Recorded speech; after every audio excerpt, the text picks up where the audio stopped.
Good morning. I'm Dr. Meredith Warner of Warner Orthopedics and Wellness, and we are about to commence our monthly webinar, a little educational teaching moment. And periodically I'll return to this subject, heel pain or plantar fasciitis, because it's so common and it's just such a drag, especially in the summer when people start being more and more active. So we'll talk about heel pain, plantar fasciitis in particular, what the other causes of heel pain are, what the treatments are, how to possibly prevent it, different things like that, and give you some ideas on self-treatment. Currently, we're in the process of sending out emails, so just bear with us as we invite the people that were interested in the talk and tell them we're about to start.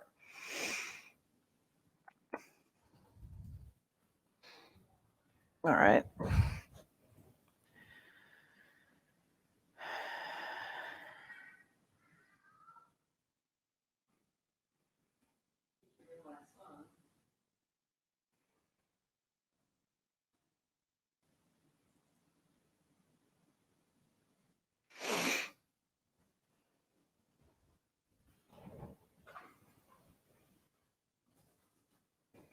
It's a lot of emails, I realize.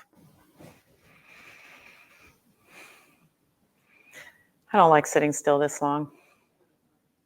All right, well, we're going to go ahead and get started for everybody. And remember, you can catch this later, too. It's recorded, and then we post it on the Facebook page and all of the websites. So it is available later, particularly if you have a friend or a family member that has foot pain, because I'm pretty sure we're all related to somebody with foot pain if we don't have it ourselves. Okay, so here we go. So again, my name is Meredith Warner, and I'm an orthopedic surgeon at Warner Orthopedics and Wellness in Baton Rouge, Louisiana. And today I'm going to talk to you about heel pain, plantar fasciitis in particular, which is one of the more common reasons to have heel pain and one of the more well-known. Unfortunately, poorly named in the past, but it is what it is, and I'll explain that a bit as we go on.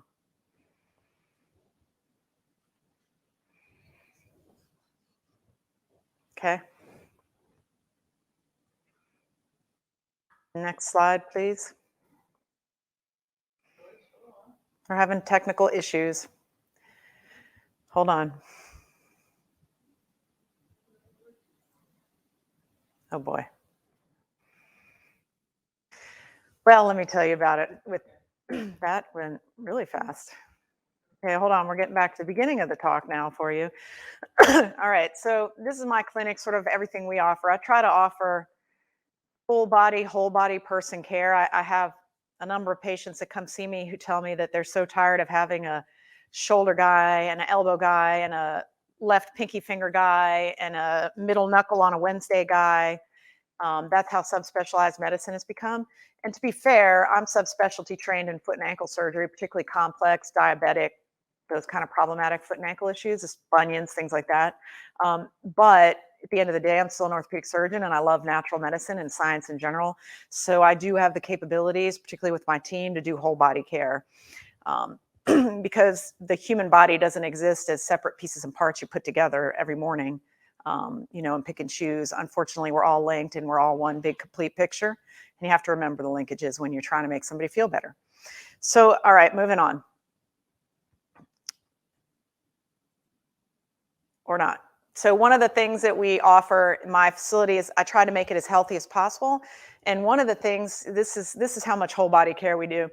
We not only offer total body care, but we will even use things like aromatherapy, daylight spectrum. All my lights are daylight spectrum because that's much more healthy and gets you to focus and work better on your health during the day. A lot of natural light also been shown to be very, very healthy. UV rays kill bacteria and viruses on site. So we've put a lot of thoughtful elements into this facility to make it as healthy and as promoting of wellness as possible. All right, let's talk about one of my favorite subjects, which is plantar fasciitis. So what is it? This is named itis, right? Itis is a Latin derivation of inflammation or swelling.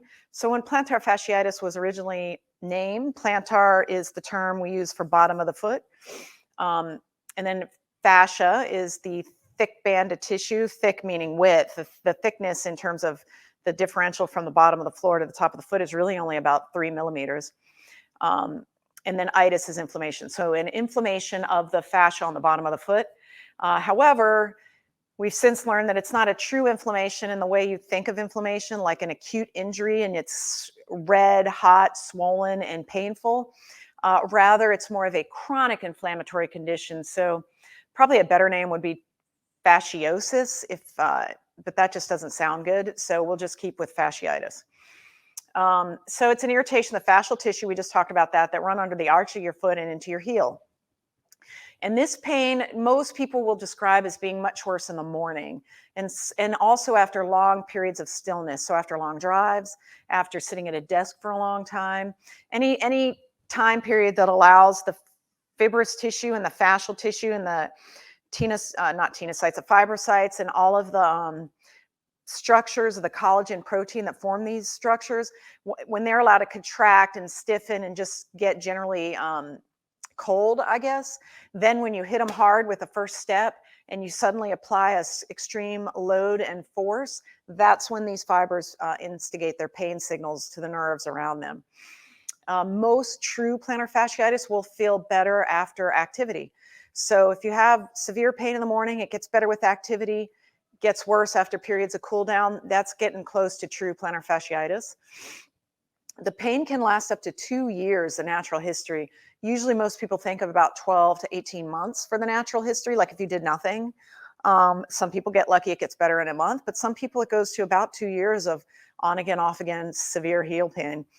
And it's unfortunately pretty common, 10% prevalence in the US population. So that's a lot of people. So for every 10 people, somebody has heel pain. So what does it feel like? So most people say they have a stabbing pain on the bottom of the heel on the inside aspect. So in between your legs, that side of the heel on the bottom, right at the back. So almost not where you heel strike, because traditionally you heel strike on the outside part of the heel, but as you roll over your heel to accept the floor and your foot kind of flexes to accept stance or get you to that standing position, that's when it hurts the most. And some people will feel a very tight sort of a feeling in the arch, or like right where the arch begins, right where the heel kind of converges into the instep. That's also a traditional strong point of pain for this. Now, some people feel plantar fasciitis out by the big toe where they interdigitate, and I'll show you some anatomy slides so you understand that better. But the fascia, the biggest, tightest, or strongest point of attachment is the heel, and then it diffusely spreads to all 5 toes, so it's a little bit less at each of those. But some people will feel it, particularly behind the big toe, right before it becomes a sesamoid bone. And then the pain can lessen with activity, as we said, but after that cool down period and you hit that floor again, the proteins that come out to instigate the pain signals in the C fibers of the neural system, they are ready and waiting, and oftentimes that pain's even worse. So some people will use the term stone bruise. That's sort of the traditional layman's term. Bone spur, a lot of people associate it with a bone spur. Jogger's heel is another term, but that denotes really more neural pain. The slide on the left has a circle around the traditional site of most of the pain, which is the attachment point of the medial band of the plantar fascia. So there's a strong, thick medial band, a bit of a less thick lateral band, and then a middle band as well. And then they all split into slips or tendon splits, like tributaries of a river. And then they vertically interdigitate into the phalanxes of the foot, so that when you bend your foot and your toes bend, you're automatically pulling on those fibers during push off. And that's by design. That tightening mechanism, and we'll talk about it a bit later, will actually increase the arch strength, increase the tightness of your arch, and make your push off more efficient and allow you to exert more muscle force against the ground, which is important for walking and running and things. So this shows you a cadaveric dissection. In the middle, you can see the plantar fascia starts at the inferior medial heel, which you see on the left. So that's, if you remove the skin from the picture on the left, that would be what you're looking at. The fiber goes along the bottom of the instep, okay, and then splits and then interdigitates. And the most frequent areas of pain, most people feel it in that medial plantar aspect of the heel, the inferior calcaneus, like we talked about, but it's not everybody. And you can see it's variable. So a lot of times it's difficult to sort of tease out what is the source of pain in somebody, because there's referred pain. The plantar fascia hurts in places that you don't traditionally think of. It'll get confused with things like metatarsalgia, sesamoiditis, things like that. So it's important to get a good physical exam and have somebody that really knows all of these variety of different presentations. Okay, so moving on. Okay, so the other thing that is interesting is a lot of plantar fascia or plantar fasciitis is not diagnosed correctly, in my opinion. So a lot of heel pain is called plantar fasciitis, whether or not it is. So, and this happens a lot because I don't know if you've noticed this when you go to the physician, a lot of people complain that doctors don't even bother examining their feet anymore. They just look at an x-ray, they see a spur, they say automatically, oh, you have plantar fasciitis, here's your treatment plan. And we'll get into that later. So it's important to do a good physical exam because simple tendonitis can mimic plantar fascia pain. A stress fracture in the calcaneus can mimic plantar fascia pain, has slightly different features, but oftentimes hurts right in the same spot. And then often a nerve entrapment can completely mimic plantar fascia pain, because at the end of the day, your brain, the perception of pain is simply interpretations of electrical signals from a variety of afferent fibers, so sensory fibers, one of which runs right where the plantar fascia hurts. So if you have an entrapment of that branch of the tibial nerve, which is a branch of the sciatic nerve, which is a branch of the spinal cord, if you have an entrapment of that 1 to 2 millimeter branch of nerve, your brain just simply will register a electrical signal from that inferior medial aspect of the heel. And so your brain sometimes can't tell the difference. Your brain is just interpreting or perceiving an electrical signal and telling you that your heel hurts for whatever reason. So it's really important to sort of tease this out in a treatment protocol.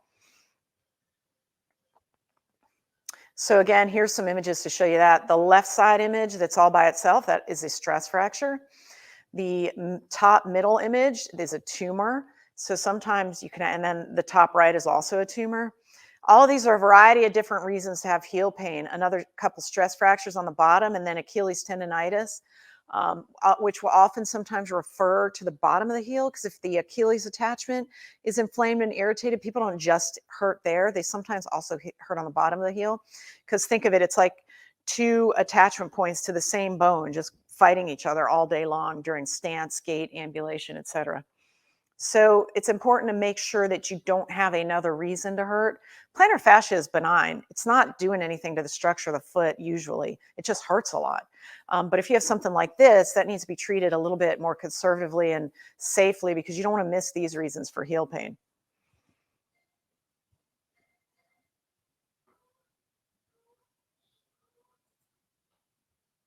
Okay, so what is the natural history of heel pain? What do I mean by natural history? In the scientific literature, we often, there's a lot of articles. If you go to Google Scholar and put in natural history of, pick a condition, somebody has probably written about what happens in any particular condition if you do nothing. So the natural history, meaning there's no human intervention, 90% of these should just go away. Again, it's a benign condition. It'll come and go. Some people, it's a little bit more constant, but 90% should resolve with doing nothing. The problem is it takes forever and it's extremely painful, and it will really interfere with your life while that's happening. Now, in very rare instances, if the chronic inflammatory change and the degeneration of the fascia is enough, you can actually have a rupture. But really, ruptures more likely happen if you've sought treatment and had, in particular, a steroid injection. That's when these plantar fascias tend to rupture. The pain often causes deconditioning of the rest of the body. So you may want to exercise for your cardiac health or your brain health, which of course you should, because exercise has been shown to extend life, prevent cardiovascular disease, and prevent neural degenerative conditions such as Alzheimer's and whatnot. But sometimes this pain keeps you from exercising. So sure, 90% will resolve, but if you can't exercise for 2 years or do your normal job or take care of your family, that's probably not a good option for you. And again, poor performance, so presenteeism. So chronic pain is a source of presenteeism for a lot of people. You may show up to work, you may show up to dinner, or you may show up to your family, but you're in so much pain that you're not really there. You're not on your A game, so to speak. And then altered relationships. So the foot pain, severe foot pain, like from plantar fasciitis, has been shown to reduce quality of life as much as things like bad hip arthritis and bad knee arthritis or severe low back pain. So it's right up there with all of these conditions that reduce your ability to perform and also change your mood. So 30%, 1 out of 3 of these people with severe foot and ankle pain will have mental health issues such as anxiety and depression. And then we all know that chronic pain can be very life altering. So why treat it if 90% resolved? Well, I think I just went through that list for you. The natural history does indeed tell us that most will improve. So if you are an insurance company, of course, you're going to say, well, this will get better on its own, so we're not going to cover anything. Sure, that's true. We won't talk about the insurance business, but generally speaking, most third-party payers aren't really concerned about how you feel going about your daily life, or if you're present, if you're not having presenteeism, or if you're happy and fulfilled and not anxious and depressed from your pain. So remember that it's very cheap to not treat. So most people are going to go that route, but it's maybe not the best ultimately for you. Certainly probably not the best for you financially, because you're not going to be able to do what you normally do. You won't be as effective. But the evidence for most forms of treatment in defense of the insurance companies is not super, super strong. So a lot of the studies that have been done are small series of a few patients, the single surgeon reporting on their own surgical outcomes retrospectively, meaning they're not even done in a prospective randomized manner. But that's the evidence we have, so we have to go with it. Our goal, my goal, is just to get you better faster. I think that's a goal of most orthopedic surgeons. We know that you'll get better on your own eventually, but our goal is to sort of speed up or hasten that process if we can. So the number one best way to prevent or treat problems, or I guess the best defense is a good offense, is to be preventative, right? So if you could prevent this from happening to begin with, then you don't need to watch talks like this, and you don't need to have the pain, right? You're just already better because you never got bad. So a lot of people will tell you don't wear unsupportive shoes, and that's a reasonable first goal.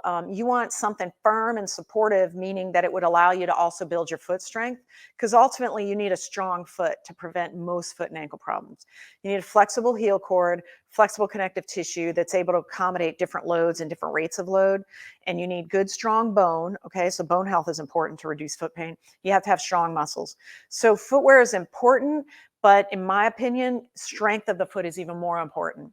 So you want to avoid shoes that will either fully encapsulate and not allow any foot muscles to ever work. You want to avoid shoes that are too squishy and soft for the same reason. They kind of change the way the moment arms of the different muscles work, and they reduce strength.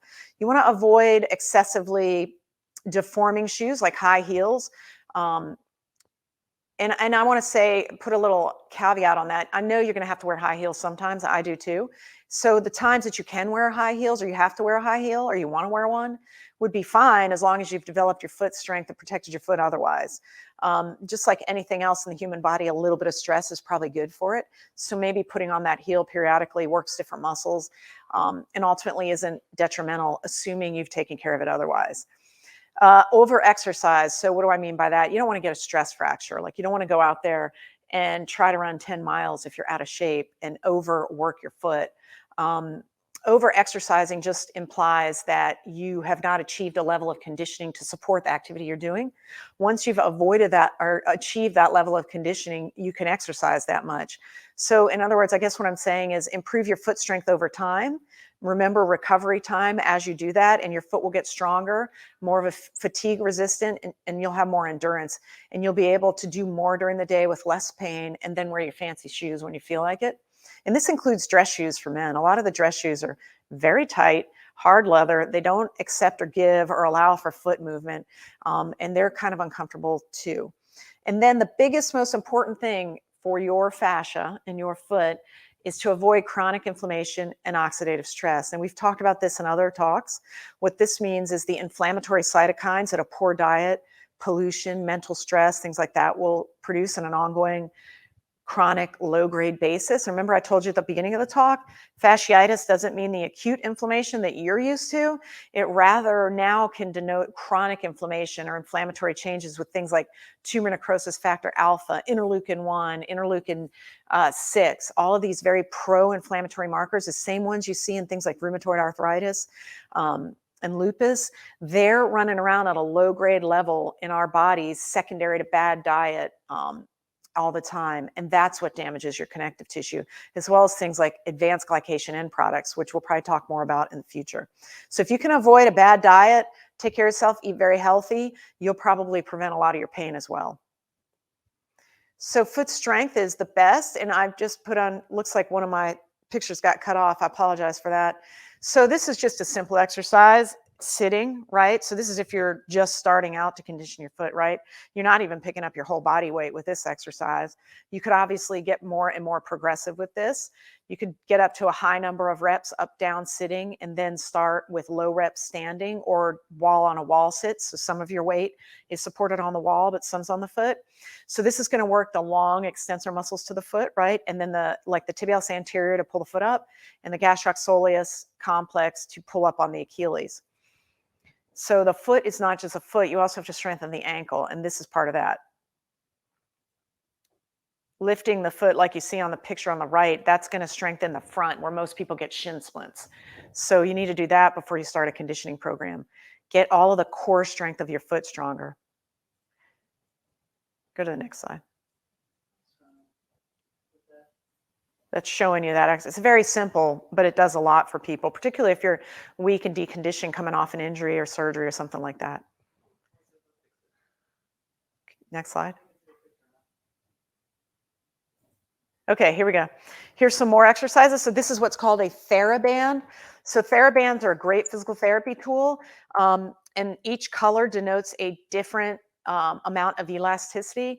And so you can have a very flexible one that is going to allow you to do high reps with low resistance, and then you'll progressively increase the tightness of the band, which basically mimics heavier load or heavier weights. Okay, so great tool to use. Your physical therapist should have these, and then you can get these as well, I think, online. But one would be put your foot down, hold the TheraBand, and you just start everting your foot. So you're working the outside long ankle muscles doing this. In addition, you are working some of your foot intrinsic muscles, the muscles that are within the superstructure of the foot itself.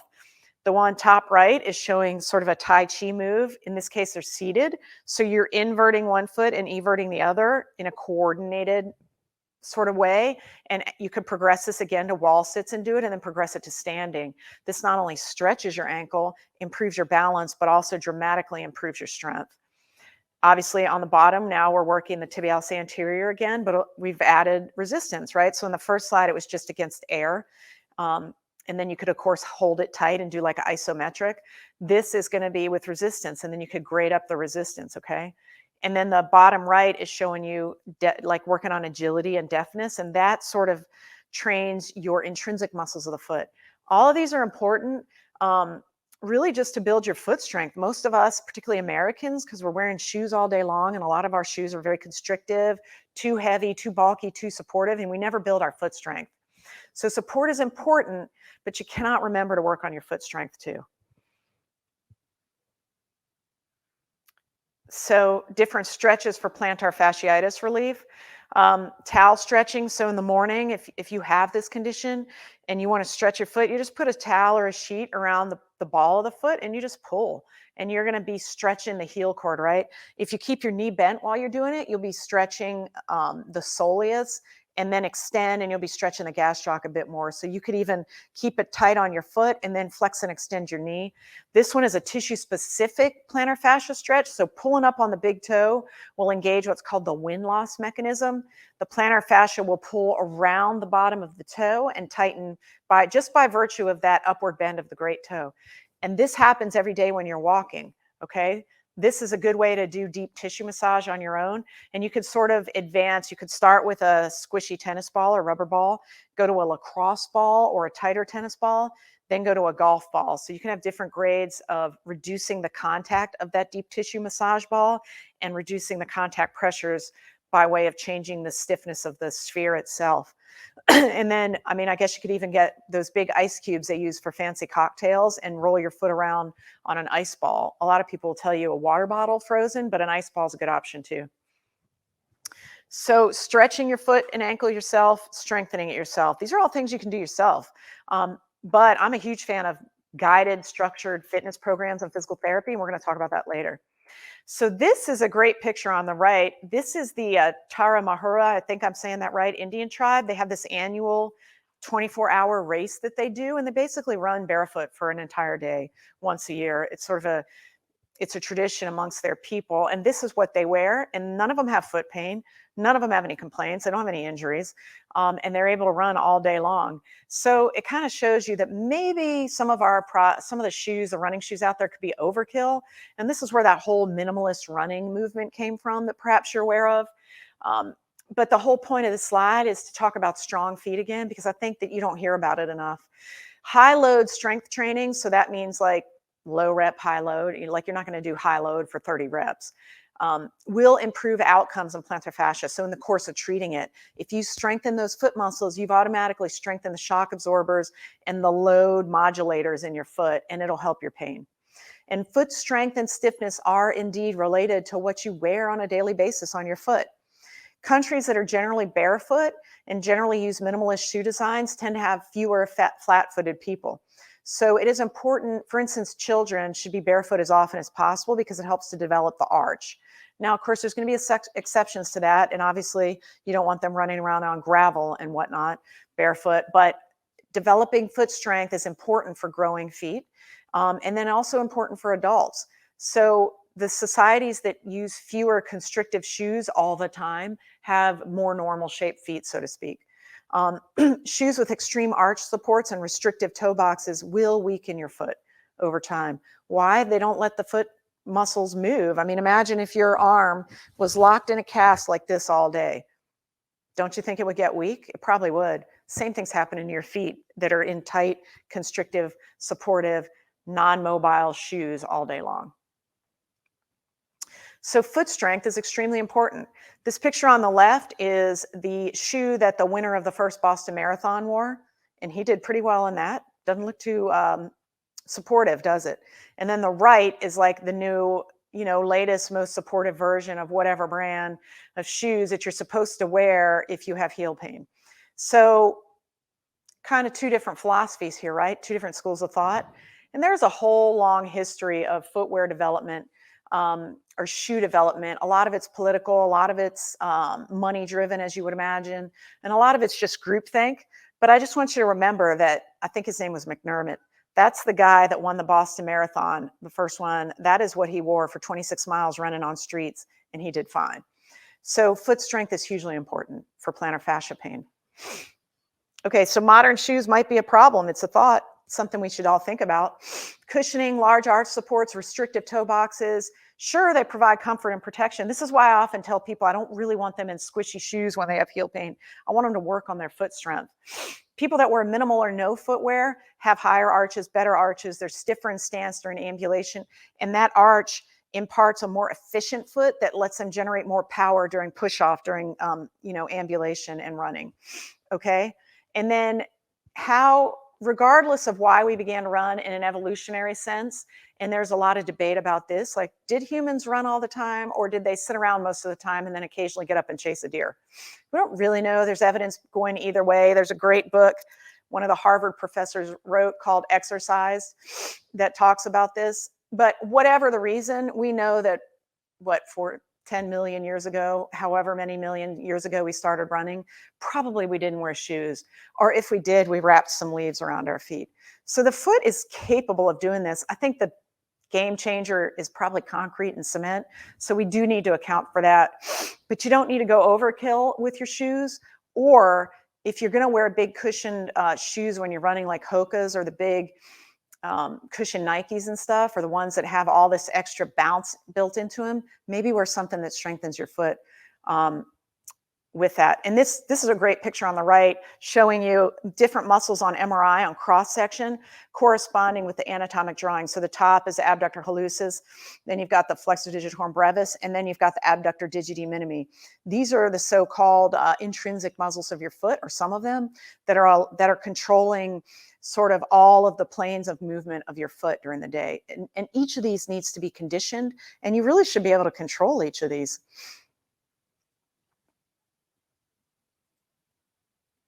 Okay, so just to quickly talk about the history of footwear and why people think that a lot of cushioning is needed.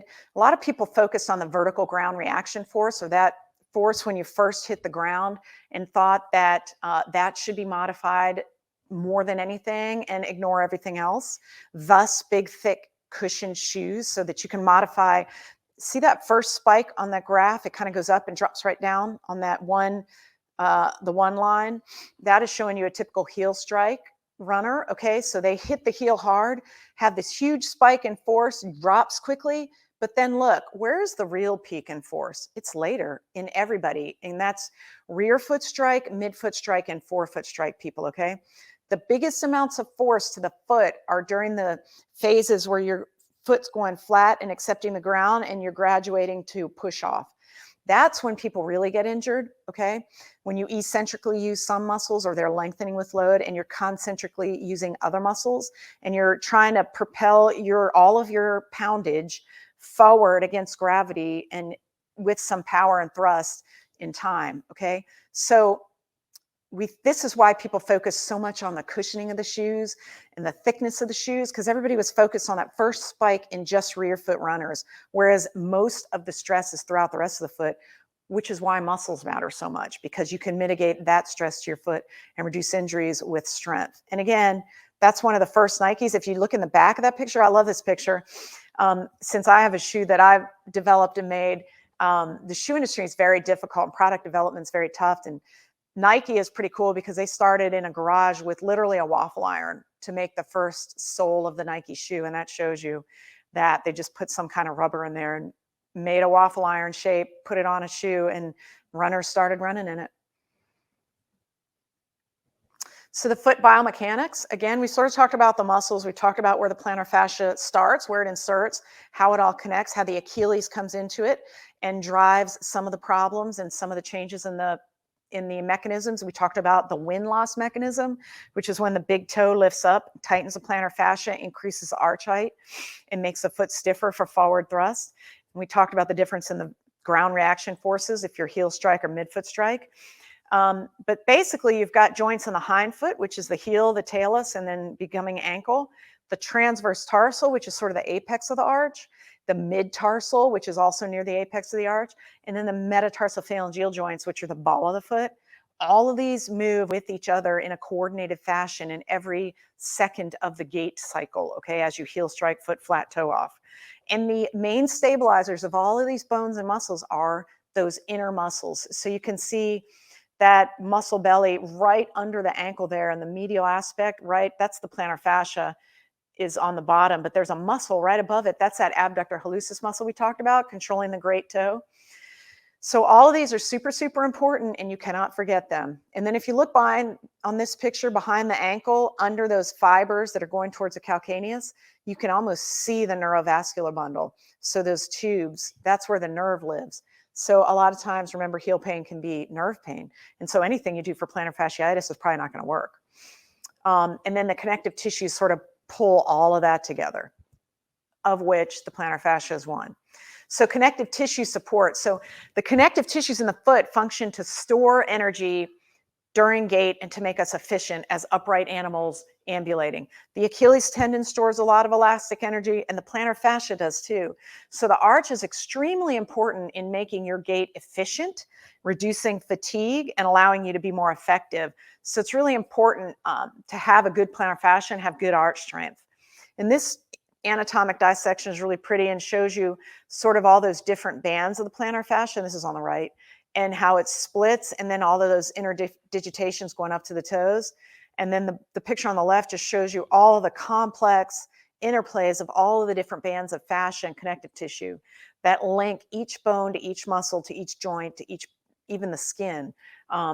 So it's kind of a really cool design, and it's an amazing machine attached to another amazing machine, the human body. So quadrupeds probably don't have heel pain like we do. Plus, they also don't have feet shaped like us, right? But the plantar fascia, although it can become painful, is one of the reasons that we can be upright We can stand for a long period of time. We can switch from running to climbing to walking to crawling. The plantar fascia allows for stance with minimal muscle activity. So remember I told you it's an energy storage device. It allows a static restraint. It will hold the arch and let you balance with very minimal use of your muscles to stay upright. Okay, there's variable stiffness in this tissue. It's viscoelastic. So if you load it at one rate, it's going to have a certain amount of tension. If you load it at a different rate, it'll have a different amount of tension. So like how hard you hit the floor when you're running matters, things like that. And then of course you can modify some of this with stretching, of course. The fascia is more flexible during heel strike. It gets a little bit stiffer during push off. One of the reasons the viscoelastic properties of the structure itself, but also don't forget that wind loss mechanism. That also will extrinsically tighten the plantar fascia during push off.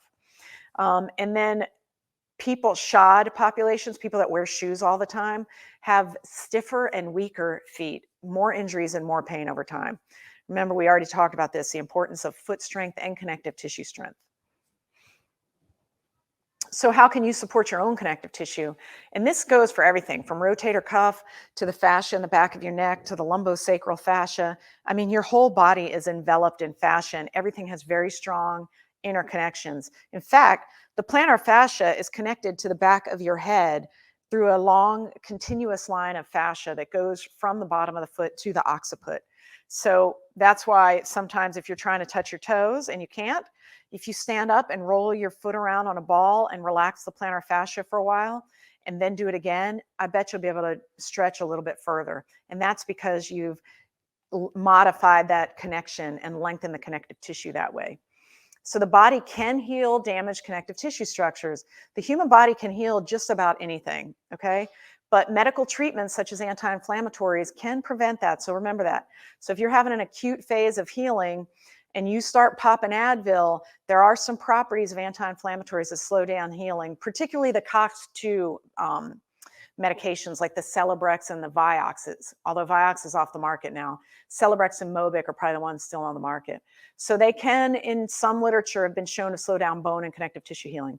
You need to eat diets rich in vitamins, minerals, and phytochemicals and nutrients, okay? This is, I like the Mediterranean diet. Now we could go into the barbed wire debate about different diets, but at the end of the day, the one that has the most data to support it and the one that I believe in, because I'm a strong believer in whole foods that you cook yourself, lots of olive oil and phytochemicals, I say go towards a Mediterranean diet, and that's one way to support your connective tissue.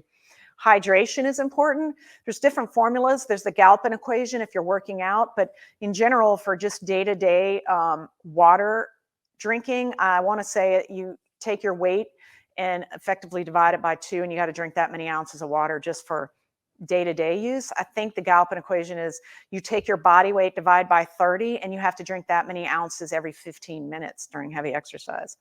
So don't forget to hydrate or your connective tissue will not like you. Supplements. So vitamin C is extremely important, not just to support your immune system and keep you from getting sick and help you get better quicker. It's a very strong antioxidant, but it's also a vital cofactor for the normal collagen cross-linking that happens during the development of fascia. So vitamin C is hugely important. I don't know if anybody remembers Mutiny on the Bounty or if they still read that, but remember they were going for breadfruit and they had the mutiny. Well, breadfruit was so important to the British Navy because it was a source of vitamin C that prevented scurvy. What's scurvy? Scurvy is a severe lack of vitamin C that used to afflict a lot of sailors and a lot of people, where your connective tissue was so tragic that people were just having spontaneous bleeds, gum bleeds, nose bleeds, and could never heal any injury. And vitamin C is that vital. Tart cherry extract, another excellent way to reduce pain naturally, sort of a similar fashion as the COX-2 inhibitors, but with much fewer side effects, and also a strong antioxidant for connective tissue health. Turmeric, another great one that helps reduce oxidative stress on your connective tissues and support the healing and reduce chronic inflammation, which also damages the fascia. Now, some people won't like turmeric because turmeric does have the ability to downregulate a certain enzyme that affects the testosterone pathway. But a lot of people respond extremely well to turmeric for pain reduction and GI health. And then omega-3 fatty acids, extremely important for your connective tissue health and really to reduce inflammation, reduce pain, particularly the EPA version. That's been shown to be strongly anti-inflammatory in many, many studies. And then PEA is on the bottom here, palmitoyl ethanolamide. How that works is it's a fatty acid amide that your body produces on demand anytime your nerve endings get irritated. So it reduces the ability of the mast cells to spew out all of their inflammatory cytokines and proteins. So that's another great natural way to reduce nerve-based pain, or at least when you think the nerves that are hurting you are being irritated by inflammatory mediators. So PEA is a great natural way to treat pain and to support your connective tissue. Okay, so here's the treatments you will be offered at your physician's office. Injections and surgery. Now remember, insurance companies don't cover natural treatments. Nobody covers wellness and prevention. No, you can get physical therapy covered for a foot core strength program, but your physician has to know how to order it and has to know how to justify it so that the computer that's doing the utilization review for your insurance company will consider it medically necessary for you. But right now, cortisone shots are probably being done, I don't even know how many millions times a day in the United States.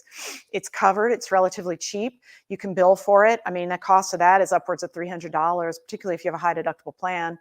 And then the second most favorite way of treating, if you're not going to go get an injection or surgery, is to ignore your symptoms and just put up with the pain, or self-diagnose it and try to self-treat. And I know that that happens, and I have no problem with that. I'm just trying to guide you in potentially better self-treatment methods. I've seen anything from taping an onion to your foot to banging books against it. I mean, there's a million different ways for people to treat their plantar fasciitis.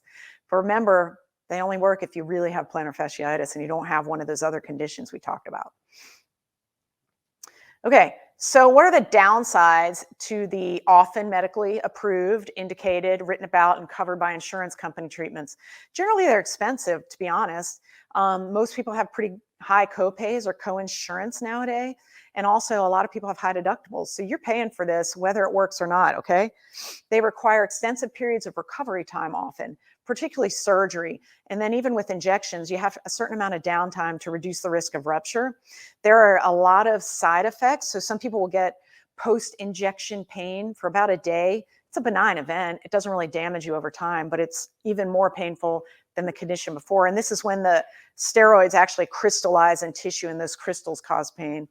That usually goes away after about a day. And then, of course, you might have any kind of side effect with surgery. And then with steroids, there's risk of rupture, risk of skin depigmentation, and fat pad atrophy. And none of these are guaranteed to provide relief. Once you do them, it's not, you have nothing to show for it if it didn't reduce your pain, except for the bill, I guess.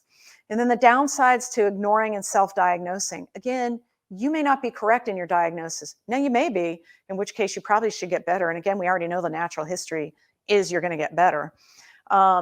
And then remember, some of the online information is so-called fake news, right? So just be careful and make sure you truly have that and you don't have a stress fracture, God forbid, or something like that, that you could make worse with some of these treatments. So those are the downsides. Okay, and what does the data show? So let's talk about different aspects of foot health and treatments, okay? So balance failures happen more often in thick and cushioned shoes. I already told you some of the other problems with big, thick and cushioned shoes, but surprisingly, you've probably been told, oh, don't go barefoot, you know, wear shoes all the time. Well, for some people, if you're in shoes all the time, your balance or your ability to sense yourself in space and reduce your fall risk actually goes up, because all of the studies show that if you're barefoot, you have the most balance because you have the most feedback going to your brain, telling you where you are in space relative to gravity and things like that. Even a thin pair of socks has been shown to reduce the overall ability to balance. There's a reason why gymnasts and dancers tend to be barefoot, right? Because that helps their balance and improves their foot strength. Stability improves in stiffer and harder shoes, right? And proprioception improves if you're not. And there's a lot of different conflicting information, but I want to say the trend is, and by and large, most data will show that balance and the brain's ability to sense where you are in space is improved by more input from the bottom of the foot, which means being barefoot, or at least having the ability to sort of feel where you are on the floor. And the thicker and stiffer your shoes are, probably the less that's going to happen. The flip-flop that I made for plantar fasciitis, I made the surface of the shoe sensory positive, or promote sensation, to improve that proprioception sense, I should say. Okay, So static and position sense are worse in conventional running shoes compared to minimalist running shoes. Minimalist running shoes are like almost nothing on the bottom of the foot, just enough to protect you from stepping on a stone or a thorn or something like that. Or zero drop. A huge fan of zero drop shoes because that keeps your heel at the same level of the ball of the foot, which is more like being barefoot. It's more natural. The weight distribution is more natural. The biomechanics of the foot work more naturally. And as you know, I'm a big fan of anything natural. Okay, increased load is placed on the muscles with the removal of cushioning and large arch supports. So the title of that study, and this was actually a PhD thesis of I think it was a physiology grad student. It sounds worse, right? Like increased load, but that's good. That's like if you're going to the gym and you have increased load, you're able to do more. You're bench pressing your body weight or whatever. So you don't want to have the ability to get decreased load. That just means you're getting weaker. So actually, if you take out cushioning and big arch supports, you're going to load the muscles more. And if you load a muscle, what happens? It gets stronger. Sometimes it'll get slightly bigger even, and they've shown that in MRI studies that you'll actually get hypertrophy along with strength gains. So if you are close to barefoot, so either barefoot in a flip-flop type shoe that lets you use your muscles, or in a minimalist shoe, or at least a zero drop shoe, you are going to get the connective tissue to function better in that energy sharing mode we talked about, where it statically assists you with stancing and makes you more energy efficient. And you'll get more of that spring return of energy from your Achilles and your plantar fascia and the intrinsic structures of the foot. So the more you are close to a natural way of being, like the Tara Mahara runner we showed you, the better your foot's going to function in terms of the static energy sharing function of the fascia. All right. So treatment options. What are your treatment options? Let's say you have true plantar fasciitis. And on the right is a short list of the differential diagnosis. So remember, when like people come see me in my office, I am ruling out all of these in one way or another. Now, I may not say them all out loud, but in my head, this is all happening. I rule out all of the nerve sources, trauma, get x-rays, make sure there's no tumor, rule out any sort of inflammatory arthritic like rheumatoid, psoriatic, etc. And then look for things like fat pad atrophy. And then finally, maybe somebody really does have true plantar fasciitis. So the treatment options at that point become do nothing. It should get better. It just might take 18 months to 24 months. Physical therapy, that's probably my number one go-to treatment because most Americans' heel cords are too tight, 90 to 95%. Most Americans have weak feet, 80 to 90%. Most Americans have poor quality bone or vitamin D deficient. Most people don't have any extrinsic or rational control of their intrinsic muscles of the foot like you do for your hand. You should be able to control some of the foot muscles. So I think physical therapy is an excellent modality for people. Better or different shoes. Again, I'm a big fan of zero drop. Obviously, I like the flip-flop I designed, but clearly I'm biased. Drugs are an option. I'm not a big fan of drugs, as most people that come to my clinic know, particularly narcotics, not a fan at all. But we'll talk about the drugs that are often used for this. Injections, so you can either use lidocaine to do differential blocks to try to figure out the true source of the pain. You do steroids. I personally like the regenerative injections like platelet-rich plasma or PRP, amniotic products, and then stem cells, which are technically called mesenchymal progenitor cells when you get them from like blood marrow and things like that. So ECSW is electroshock wave therapy, and this is like massive, huge bolts of ultrasonic energy that basically pound the heel. You really almost have to have anesthesia to have that treatment, or at least nitrous oxide to get that done. It does have some support in the literature, but it's extremely expensive, quite painful, and not as effective as things like physical therapy, in my opinion. Good physical therapy. Surgery is an option. I don't particularly like the surgery for plantar fasciitis or the ones that are described in the literature because as I described to you previously, you kind of need your plantar fascia. So cutting it is not really an amazing solution, I think. It has a whole host of other problems, but the literature supports it. It's certainly paid for by insurance, and it's certainly done a lot around the country on a daily basis. So it's well within the standard of care. Sometimes it is indicated. I just personally think there's better ways to manage it if at all humanly possible. And then that leads us to natural, alternative, or complementary, as the government calls it, methodologies. So infrared heat, alternating infrared with cold therapy, massage or deep tissue massage, acupuncture works very well, reflexology works well, herbal natural pain remedies. We talked about the tart cherry, the turmeric, the PEA. Some people go as far as to take delta 8 THC or something like that. Topicals are very, very good because it is superficial enough that the topical creams can penetrate through the tough skin layer, the stratum corneum, and get to the peripheral nerve receptors. And then changing your footwear. And probably under PT, I should have had a subcategory of improving foot strength. So those are your treatment options in general. Drugs, I'm going to talk about that briefly. The picture on the right is sort of a physiologic rendering of how guts destroy, NSAIDs destroy the gut biome. So it's been shown even a single dose of aspirin or whatever, naproxen, ibuprofen, take your pick of aspirin's technically not a non-steroidal, but in that family of medicine, a single dose can destroy the good gut bacteria, and then you have to start from scratch. And we are now starting to understand the vast importance of the gut biome to overall health, including your brain health. If you don't have the right bacteria in your gut doing the right things, the rest of you is not working right. So every time you pop an NSAID, you are damaging that and making yourself start again at zero. Narcotics, terrible, okay? Also, I should talk about NSAIDs. Heel pain seems to affect most people in sort of middle age, 40 to 60 age group. Medicare starts at 65. The NSAIDs are covered throughout by both group health and Medicare. The problem is, as we get older, the gastric bleed risk of NSAIDs and then the cost of going to the emergency room for these things skyrocket. So I try to keep people off of these if at all possible and prefer to go the more naturally anti-inflammatory route to reduce that incidence of gastritis and gastric bleeds. I think it's up to like 20% with NSAID use, particularly in the older age population. Narcotics, I generally don't think are helpful to your health at all. They're useful perhaps for short-term pain relief after surgery. No real role in chronic pain in the literature. Now, some people really have gotten to the point in their life where they don't have a lot of options, but I try to do things like peripheral nerve stimulators, natural medications, weight loss, modifying inflammatory mediators, anything but narcotics. Now, every now and then, of course, narcotics are necessary, but they just have been shown to have so many detrimental side effects. I think they should be avoided if possible. And then things like gabapentin. Gabapentin is Neurontin. This is a medication that modifies the glutamate excitability of the nervous system, which of course would increase your pain threshold or make you feel pain more. So if you can tamp down the nerve function and make it slower and less excitable, you're going to feel pain less. Gabapentin is a great drug for nerve pain. We use it all the time. It's non-addictive. It does have a side effect of sleepiness, so I tend to use it at night. And these are for the people where I think the heel pain is from the nerve. So what about orthotics and heel cups and whatnot?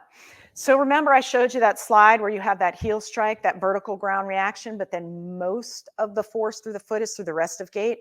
Well, the maximum tension on your foot structures, plantar fascia, et cetera, are at late stance and push off, not heel strike.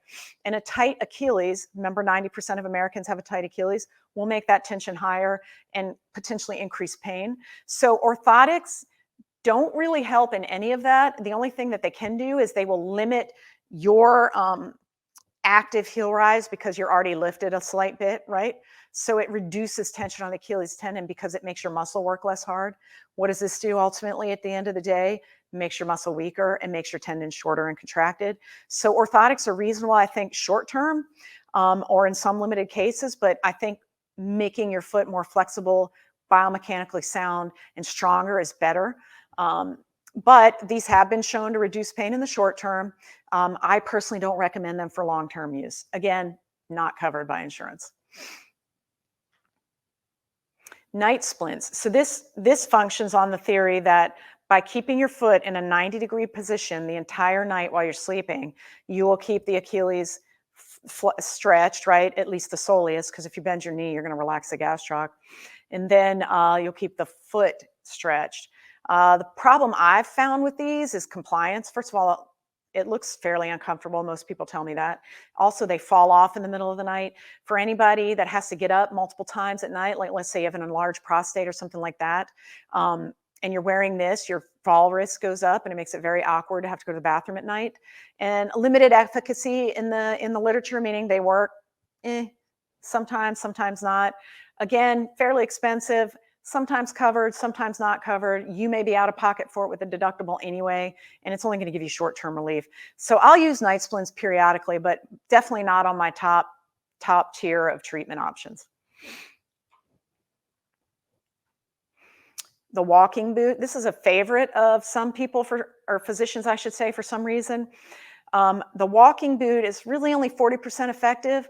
My issue with the walking boot, although I love the rocker bottom, and we'll talk about that later, it definitely messes with the hip and the knee and the low back, particularly if you don't have a method to increase the relative height of the opposite limb.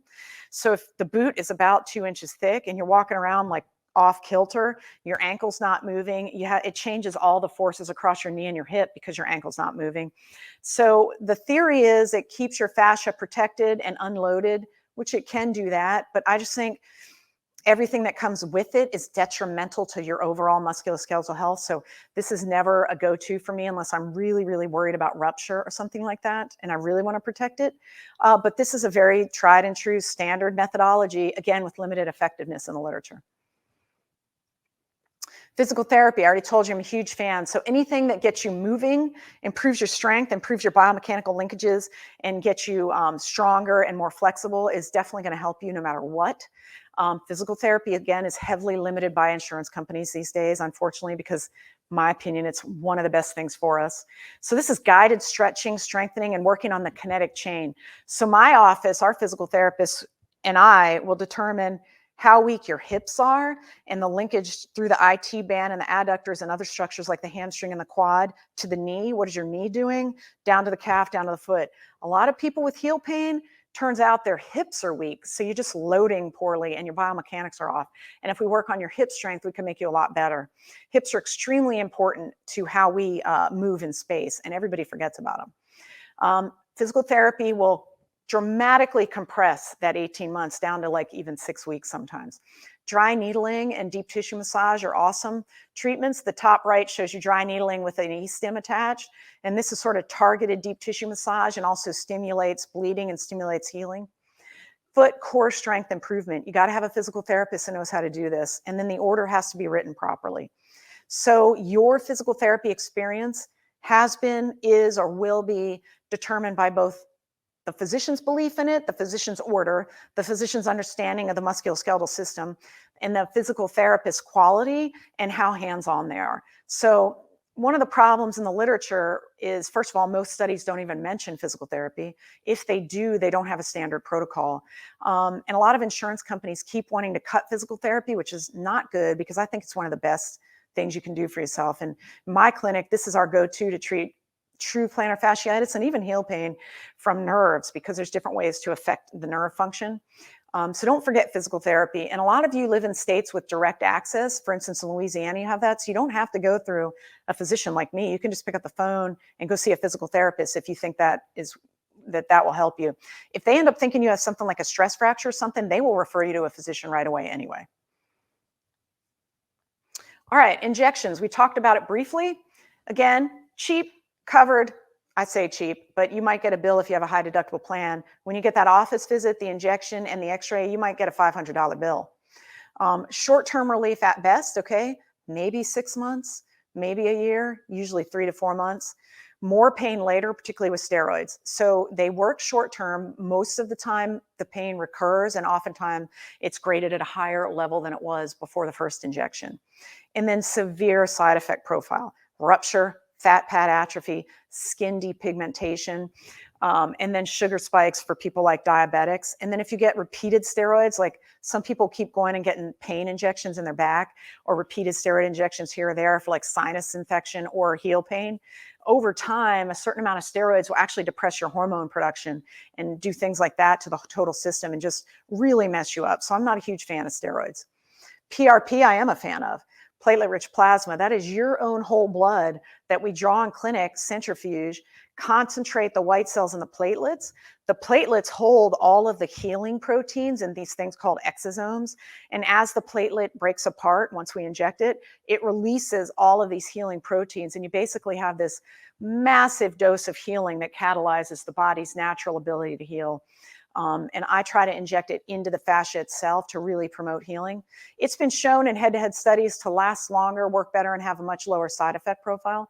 In fact, the most side effect you have is a little bit of post-injection pain because it induces a bit of healing inflammation. And then once that goes away, most people are fine. So you don't have those long-term irreversible side effects of like steroids. But again, PRP is not covered by insurance, but steroids sure are. So surgery.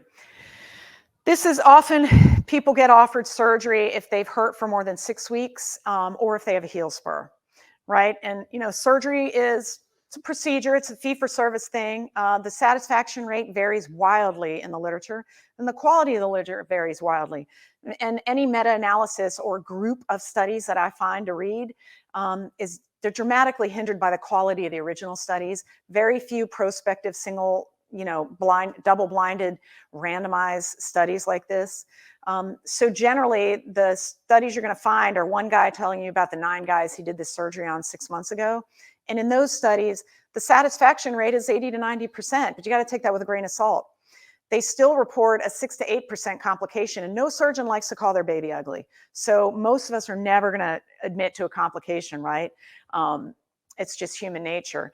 But there's a 6 to 8% complication rate, the biggest one being foot pain that then moves to the outside aspect of the foot or lateral aspect of the foot. People will actually get stress fractures because the biomechanics of the foot have changed so much after plantar fascia surgery. Why? Because remember that big, thick band of the medial fascia we showed you in the anatomic picture in the beginning? If you release that completely, God forbid, or even half of it, you are dramatically changing the ability of that plantar fascia to act as the tie rod to your arch and to store energy, right? And then allow that static ability to make you more efficient and transfer your body muscles to forward propulsion. What happens is the arch will drop over time, and then the weight transfers to the outside part of the foot. Cuboid stress fractures and 4th and 5th metatarsal stress fractures are pretty common after plantar fascia surgery. And then open release versus percutaneous release. Again, open release, 50 to 80% satisfaction. Percutaneous, 80 to 90%. It sounds pretty good, but I would say that a lot of those studies are not great. Interestingly, bariatric surgery, 90% reported absolutely no pain after weight loss. You never even had to touch the foot. They just had to lose weight. So bariatric surgery, if you're in a category of person that will qualify and benefit from it, I think you should strongly think about it, because a lot of joint and musculoskeletal pain just goes away after bariatric surgery. I'm talking about like sleeves and bypasses. So this shows you from the American Association of Family Practice Physicians. They sort of graded treatments and the evidence rating, and you don't see any A's. You see B's, which is, okay, maybe it works, maybe it doesn't. So this is what I'm talking about. There's not a ton of great, validated, well-studied head-to-head options, and there are no studies out there of this particular surgery versus this particular natural method of treatment, okay? And again, nobody talks about the quality of physical therapy. So the point I'm telling you is the medical options that insurance covers and your physician are going to offer you are fairly costly, and they're maybe effective, maybe not. And this sort of breaks it down. My experience, what I know and what I've seen in literature. Do nothing. I don't know what that costs, because I don't know how many days off of work you're going to have to take, what events you miss, how much less money you're going to make because you're hurting, things like that. A boot, anywhere from $150 to $400. That's that fracture boot I showed you. Night splints, $100 to $250. An injection, $400 to $600. Some cases $300 if you're very lucky. And that's going to include your office visit fee, the copay, or the total cost if you have a high deductible, and then the cost of the films. What if your physician wants to get an MRI? Now you're pushing $500 to $800. Clunky orthopedic shoes, like the big New Balance ones, those are like $200 to $250. Custom inserts, those go from $400 to $500. My clinic, I think we charge $300 or something like that. But those are expensive too, and they take a long time to come in now, particularly because of the supply chain. So it's an option for some people, but remember I told you foot strength's better. Physical therapy, I didn't even talk about that. That depends on your coverage. I know people that their insurance plan says they cover physical therapy, but the copay is $100 per visit. So do they really cover it? I don't know. So physical therapy is an awesome option, but the cost of it is so wildly variable, I can't even estimate. And then surgery, anything from $3,500 to $15,000. So the treatment is very high cost, and the effectiveness is grade B evidence at the most, with limited efficacy across the board, I think, with the exception of physical therapy. But again, it has to be a really good physical therapist. So what do I do in my clinic? I emphasize natural treatment. Of course, I want to empower my patients. So they have to get their feet stronger. They've got to get more flexible. If they are BMI that's not considered healthy, like 29, 30 or more, pushing the obese zone, because I know that adipose tissue produces painful inflammatory cytokines, I want them to lose weight because I know their pain will get better. Because by definition, they're reducing fewer painful proteins on a daily basis. Supportive footwear is important as long as it still allows you to strengthen your foot and it won't make your condition worse. I'm a huge fan of platelet-rich plasma. So I would say for me, it's getting your foot stronger, more flexible, working on kinetic chain, mostly through physical therapy, offloading the appropriate areas for short-term only while you work on your foot strength, and then losing weight if you need to, and then getting on a natural, healthy diet like the Mediterranean diet, and then taking natural anti-inflammatories so that you don't have the side effects of the things like the gut-destroying NSAIDs and the steroids that cause rupture, hormone disruption, et cetera. And then platelet-rich plasma is your blood, so you know that it's going to be a good thing for you. We just concentrate it and minimally manipulate it to get you the most platelets possible to put in that zone of injury. So that's a great protocol that we use, and it works really, really well. Of course, I love the flip-flop I designed for, oh, thank you. So talking about all this, you sort of see how I feel about the normal way to treat these things, right? That I was trained to do all of that. But I just found it all to be quite ineffective, and a lot of patients couldn't afford it. I'm from a military family. I was an Army brat. I treated inner city people in residency, and I treat a lot of people on fixed incomes. And you try dropping a $3,500 treatment protocol like that, that's I don't think really ethical. And a lot of times it doesn't work. So I put a bunch of different treatment modalities into this particular shoe to get you where you need to be. So because it's a flip-flop, it's going to increase your foot strength by definition. Most physicians will tell you flip-flops are terrible for you. They're right, but they're talking about the really flimsy ones that don't do anything except provide, maybe half of a centimeter of material between the bottom of your foot and the floor. So this is pretty stiff. It's an EVA foam that's designed to be a certain durometer to promote a bit of cushioning, but then to elastically return to its form so that it lasts longer. But because I made it structural like this, it forces you to use your foot muscles, which I think is very important. It cushions right where that medial band hits, but not laterally. Remember I told you normally for heel strike, you hit like this and roll. A lot of people end up guarding the whole time and they never put weight here because it's the same differential thickness on both sides, but this way you can stand normally and more of your relative weight will go over here than here, and that helps your heel pain a bit too. A rocker bottom sole, remember I told you that's why the boot really works, I think, but this gives you that ability from the boot without all of the detriments of the boot. Some of these will have a toe lift, sometimes called a cluffy wedge, that lets your foot stretch.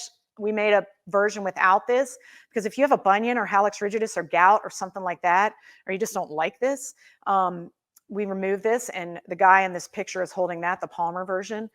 And then you can see better the arch support in that picture. It's not a real high arch support because remember I told you you want to strengthen your arch. What this does is it gives you just enough to support you during that forward thrust, but it doesn't take away the elastic restraint and the elastic energy storage of the plantar fascia. And the rocker is letting you stretch the plantar fascia while you're wearing it. And then it offloads the ball of the foot, which if you remember is where the plantar fascia splits and vertically interdigitates into the toes. So it takes pressure off of that zone. All these features work together to sort of help you self-treat. And I just wanted to sort of explain why I did that and how it works in concert, each feature to promote what I think is good for your foot, which is better foot strength, more flexible fascia tissues, and natural healing. And we have a question. Hold, please.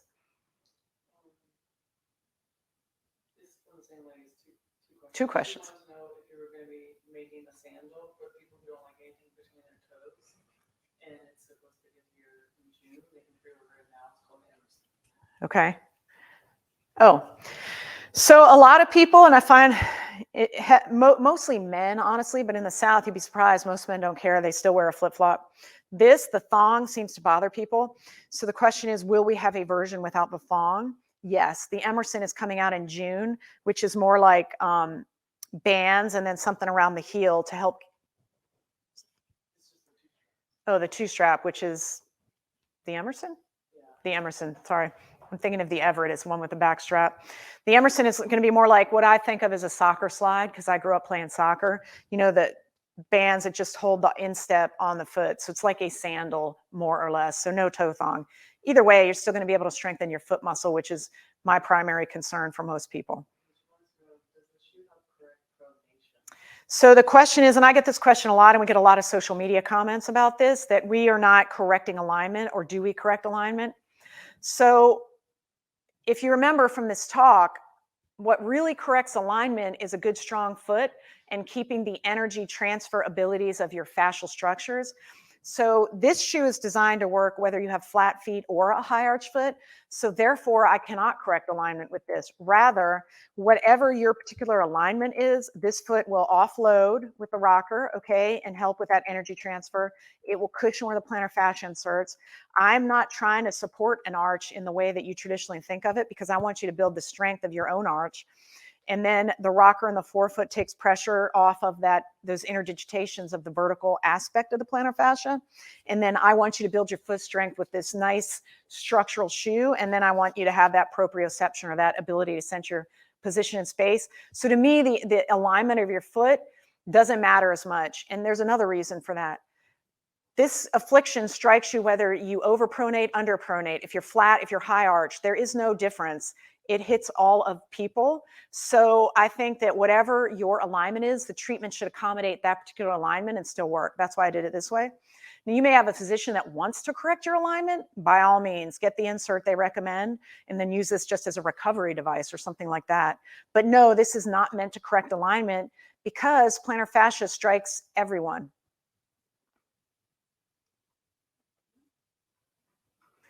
All right.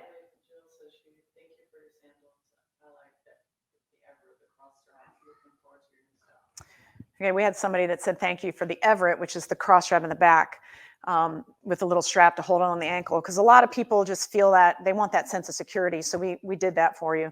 And that one is also coming later this year. Again, like everybody else in the business community, particularly small family-run businesses like us, the supply chain has dramatically affected us. So just be patient with us. So again, pain relief. I don't like narcotics. Not a huge fan of the synthetic anti-inflammatories, although they do have a role when needed. I'm more of a fan of natural pain relief, either reducing your own intrinsic production of painful proteins through diet and weight loss, upregulating your omega-3s, upregulating your phytochemical or micronutrient intake through the Mediterranean diet is the number one way to do it. And then I supplement on top of that because it's difficult to eat 9 servings of healthy vegetables and fruits every day. If you can, more power to you. But it's really hard to get the amount of micronutrients, minerals, vitamins, and other phytochemicals that you need to be healthy and to reduce pain of connective tissue and muscle and whatnot. So again, the Joint Health Multi, that's got the turmeric, the ginger, the PEA. We love tart cherry because of its ability to both reduce pain and act as an antioxidant. And then the Essential Daily Vitamin has all of those molecules we talked about, vitamin C to help the cross-linking, D3, which is really sort of effectively a hormone because there's D receptors on most tissues in the body. Calcium, magnesium, zinc, all of these things help connective tissues perform and keep their superstructure of collagen, which is a tightly braided protein structure that has a certain number of crosslinks that are good, a certain number that are bad, has to have a certain ability to elastically deform and come back in size. It's all very mechanical, and if you don't give them the builder, the body, the right materials, the bridge is going to fall apart, or the connective tissue. So think of it as a mechanical structure that just needs the right pieces and parts. And that's why I think the Mediterranean diet is probably the best. And then all of these other adjunctive supplements. And then if you end up having plantar fascia anyway, if you're unable to prevent it, my first line of treatment for you would be physical therapy, something like this, getting your foot stronger. And then potentially, if you had to, maybe do a PRP injection. We have a question. If I do not have plantar fasciitis, can I wear your... Yeah, so the question is, if I don't have heel pain or plantar fasciitis, can I wear the shoe? I wear this shoe all summer when I'm not in my work shoes. So yes, I don't have heel pain, but I wear this because I want my foot to be strong and I want to keep my heel cord flexible as much as I can. So when I wear this, like if I'm standing, I'll drop back and stretch my heel cord. And I love this because it puts my weight in the middle of the foot and it just takes all the ball of the foot pain off. Remember I told you I played soccer for years and years? I tend to have pain on the ball of my foot, particularly on my left foot under the 4th and 5th, probably because that was the main plant foot. Although I could kick with left and right, I usually kicked with my right foot. So I'll wear this to offload that part of my toe whenever it flares up, gets better, and I don't need it anymore. But yeah, so remember the goals for you: foot strength, flexibility, and natural healing. You're injuring your foot all day, every day at a microscopic level, right? So yes, anybody can wear this. It's great for foot health. It's just in particular using modalities that would take you probably 6 or 7 visits to the doctor to build this all, because they're going to start with a boot, then they'll do an insert, then they'll do a cushion, then they'll do an injection, then they'll do stretching, et cetera, et cetera. So hopefully it just saves people with heel pain time, but it's definitely good for your foot regardless. My opinion. I'm biased, of course, because I designed it.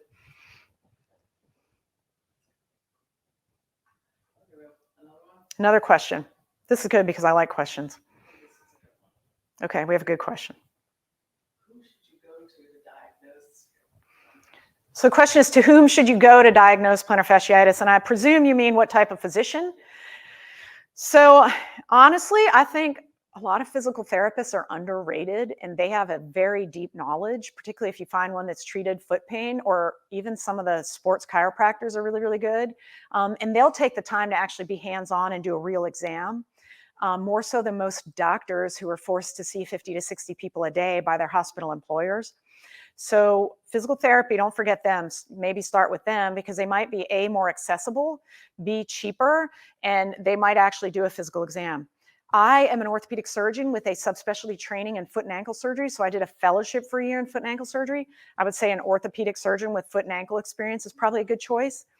And then podiatrists are great choices. I mean, obviously they understand the foot at a very deep level. So any of those 3 are fine, whichever you could see first. And like anything else in medicine, and I think I've done a talk on this, you also might want to get a second opinion because all of us have different training. All of us maintain our education at different levels. Some of us read all the time. Some of us don't. Some of us go to meetings. Some of us don't. So you may want to get a different opinion. It's an art, not a science. I know the insurance companies and the government think that every single physician is the same and every single physical therapist is the same. But as you know, and I know, that is not the case. So second opinions are also helpful. But I would say physical therapy, orthopedic surgeon with foot and ankle subspecialty training, podiatry.